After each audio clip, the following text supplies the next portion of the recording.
আসসালামু আলাইকুম। আরেকটি নতুন ব্লগে আপনাদের ওয়েলকাম। আর আমি ব্যাঙ্গালোর যাইতে আজকে কী কী নিমো আর কী কী রান্না করবো সব কিছু আপনার সাথে শেয়ার করবো।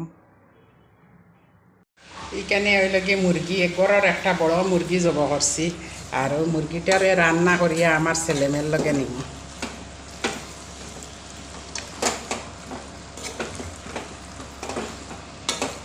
দেখেন গড়ের মুরগি জব করার কারণে কতটুকু মাংস, পুরা 1.5 কিলোর লাইন মাংস হয়েছে।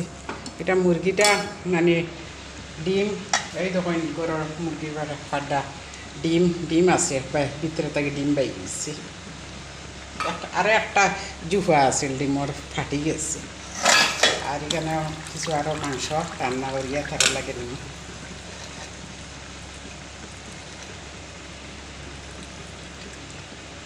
মাছ আছে তো মাছ ভাজা করবো, মাছ ভাজা এখন করতাম না, রাত্রে করবো। আস্তে আস্তে করিয়া মানে মাছটা ভাজা করার লাগে।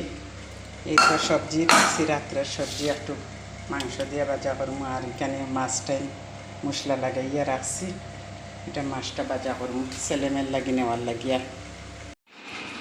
যাইতা তো তাই সইতে আসছে, উঠো কাপড় উপর লাগাইয়া তাই সইতে আসছে। এখন আমরা বাড়ি গাড়ি যাইব আস্তে আস্তে করিয়া।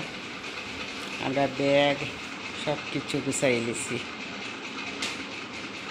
ওই লাগে আমার ব্যাগ, এই লাগে একটা, আর এই লাগে আর একটা ব্যাগ, 3টা ব্যাগ।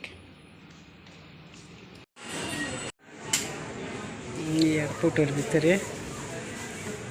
আর এখানে আমরা বস আছি, বোরিং পাস লই দিছি শিলচর এয়ারপোর্ট। এই যখন ফ্লাইট উঠি আর খুব বৃষ্টি, বৃষ্টির মাঝে গিয়া ধরো সাথীও ধরো যাই